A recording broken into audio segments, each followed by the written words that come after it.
Hello everyone, welcome to Lakshmi talks YouTube channel. ఈరోజు నేను మీకు చెప్పబోయే కథ పేరు శేషయ్య చెంపదెబ్బ. శేషయ్య పేదవాడైనా ప్రతిఫలం ఆశించకుండా పరోపకారం చేస్తూ ఉంటాడు. రోజంతా రెక్కలు ముక్కలు చేసుకొని పొట్ట పోషించుకునే శేషయ్య ఇతరులకు తన అవసరం ఉంటే తీరిక చేసుకొని మరీ సాయపడేవాడు. శేషయ్య పేదరికం చూసి జాలిపడే ఊరి పురోహితుడు అప్పుడప్పుడు వాడికి, ఒరే, అడగనిదే అమ్మైనా పెట్టదంటారు. ఇతరులకు నువ్వు సాయపడినప్పుడు ఎంతో కొంత ప్రతిఫలం అడిగి తీసుకోవడం అలవాటు చేసుకో అని సలహా ఇస్తూ ఉండేవాడు. ప్రతిఫలం అడిగితే చేసింది సాయం ఎలాగవుతుంది? నేను పనికి మాత్రమే ప్రతిఫలం తీసుకుంటాను, సాయానికి తీసుకోను. నా సాయం గుర్తుంచుకొని నాకు అవసరమైనప్పుడు ఎవరో ఒకరు నాకు సాయపడతారని నా ఆశ అని ఊరుకునేవాడు శేషయ్య. ఆ ఊళ్ళో రంగనాథుడనే భాగ్యవంతుడున్నాడు. కోట్లకు పడగలెత్తిన ఆయన మహా పిస్నారి. ఆయనకు శేషయ్య విషయం తెలిసింది. అలాంటి వాడి చేత ఖర్చు లేకుండా పని చేయించుకోవచ్చునని తోచిందాయనకు. క్రమంగా ప్రతిరోజు ఆయన వాడి చేత ఏదో ఒక పని చేయించుకునేవాడు. రంగనాథుడి తల్లి నిత్యరోగి. రోజు వైద్యుడింటికి వెళ్ళి ఆమె పరిస్థితి చెప్పి వైద్యుడిచ్చే మందులు తీసుకురావాలి. మరెవరైనా అయితే డబ్బు తీసుకోకుండా ఆ పని చెయ్యరు. రంగనాథుడు శేషయ్యకు ఆ పని అప్పచెప్పాడు. రంగనాథుడికి పలు రకాల వ్యాపారాలున్నాయి. వివిధ వస్తువులు ధరలు తెలుసుకునేందుకు ఆయన వారం వారం ఆ ఊళ్ళో జరిగే సంతలో ధరవరలు వాకబు చేస్తూ ఉంటాడు. శేషయ్య చేత ఆయన ఆ పని కూడా చేయించసాగాడు. అంతేకాక ఇంట్లో వాళ్ళు వాడి చేత పెరట్లో అరిటాకులు కోయడానికి, ఎవరింటికైనా కబురు పంపడానికి వాణ్ణి ఉపయోగించుకునేవాళ్ళు. ఇలా ఉండగా శేషయ్య కూతురుకు పెళ్లి కుదిరింది. పెళ్లి ఖర్చులకు తన వద్ద ఉన్నది చాలక వాడు నలుగురిని సాయం అడిగాడు. కానీ ఫలితం లేకపోయింది. అప్పుడు ఊరి పురోహితుడు వాడితో, నీకు సాయపడగల సత్తా మన ఊళ్ళో రంగనాథుడికొక్కడికే ఉంది. పైగా ఆయన నీ చేత బోలెడు పనులు చేయించుకుంటున్నాడు. ఆయన్నడుగు అని చెప్పాడు. శేషయ్య ఆ సాయంత్రమే రంగనాథుడి వద్దకు వెళ్ళి, దండాలి బాబు, తమరి సాయం కోరి వచ్చానన్నాడు. ఆ సమయంలో ఏవో ఖాతా పుస్తకాలు చూసుకుంటున్న రంగనాథుడు సాయం అన్న మాట వింటూనే చప్పున తలపైకెత్తి, సాయమా, ఎవరు నువ్వు అన్నాడు. అదేంటి బాబు, తమరు రోజు నన్ను చూస్తూనే ఉంటారు గదా అంటూ శేషయ్య తను రోజు చేసే సేవల వివరాలు చెప్పాడు. ఏమో, ప్రతిరోజు నేను బోలెడు మందిని చూస్తూ ఉంటాను. నువ్వు మా అమ్మకు మందులు తెచ్చి ఇస్తున్నావంటున్నావు గదా, ఆవిడ నిన్ను గుర్తుపడుతుందేమో చూద్దాం అంటూ రంగనాథుడు శేషయ్య తల్లి వద్దకు తీసుకువెళ్ళాడు. ఆవిడ శేషయ్యను ఎగాదిగా చూసి, ఇతగాణ్ణి చూసినట్లే అనిపిస్తున్నది. ఒక రోజున మందులు తేవడం ససేమిరా తన వల్ల కాదన్నాడు. ఆ రోజు మందులు తెప్పించుకునేందుకు మనిషి దొరక్క చాలా ఇబ్బంది పడి వీణ్ణి నానా తిట్లు తిట్టుకున్నాను అన్నది. చూసావా, ఈవిడకు నువ్వు సాయం చేశావో లేదో కానీ ఇబ్బంది మాత్రం కలిగించావన్నాడు రంగనాథుడు. ఈ జరిగిన దానికి శేషయ్య దిగులు పడిపోయి ఇంటికి బయలుదేరాడు. దారిలో పురోహితుడు ఎదురుపడి వాడి వాలకం చూసి ఏం జరిగింది అని అడిగాడు.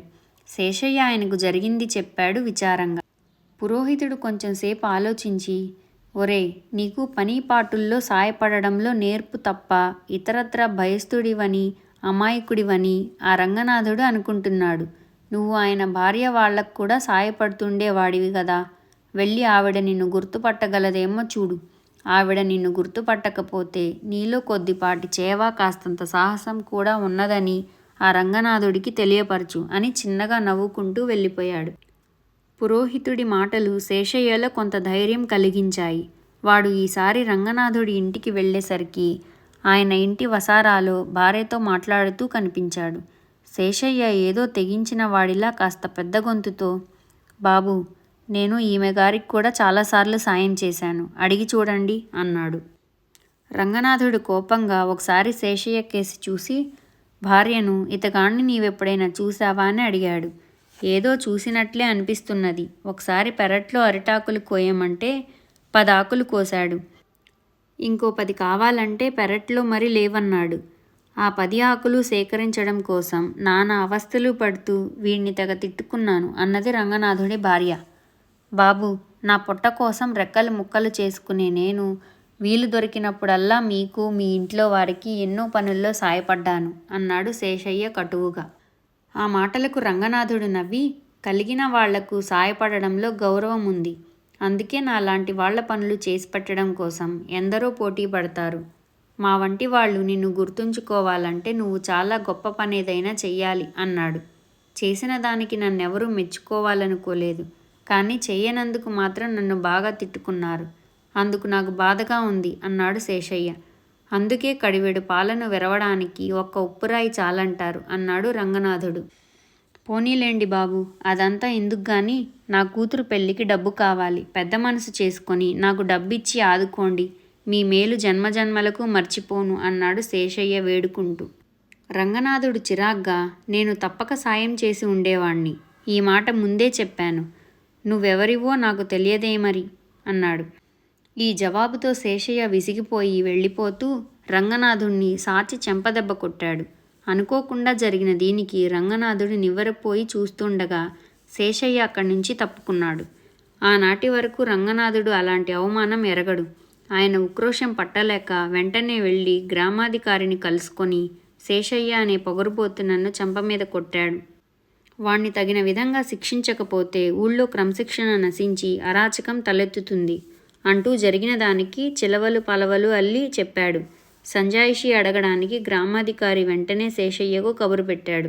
అయితే కొంతసేపటికి అక్కడికి వచ్చిన పురోహితుడు ఒకవైపు కూతురు పెళ్లి దిగులు, మరోవైపు చలి జ్వరంతో శేషయ్య మంచం దిగలేకుండా ఉన్నాడు. జరిగిన సంగతి తమకు మనవి చేయమని నన్ను పంపాడు అన్నాడు. ఏం చెప్పాడేమిటి అడిగాడు గ్రామాధికారి. రంగనాథుడికి జ్ఞాపక శక్తి తక్కువట. పైగా ఆయనకు బోలెడు వ్యాపకాలు.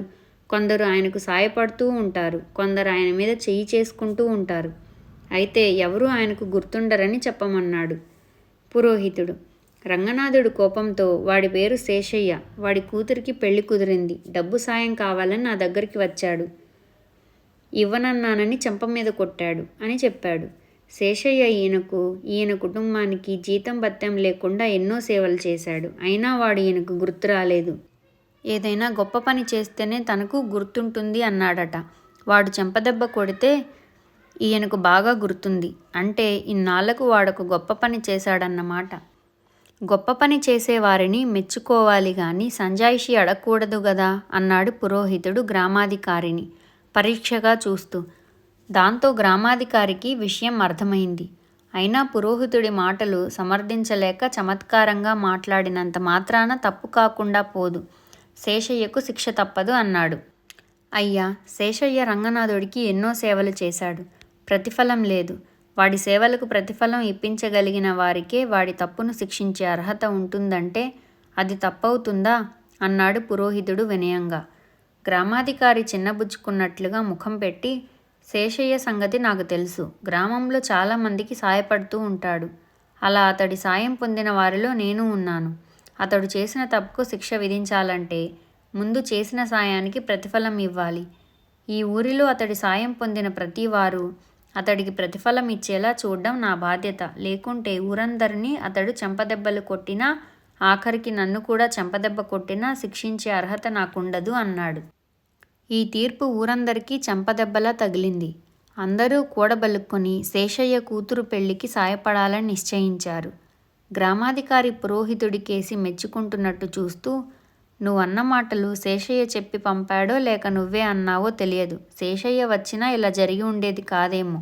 సమయానికి వచ్చి సమస్యను పరిష్కరించి శేషయ్యకే కాకుండా మొత్తం మీద గ్రామానికే మేలు చేసి నిజంగానే పురోహితుడి అనిపించుకున్నావు అన్నాడు.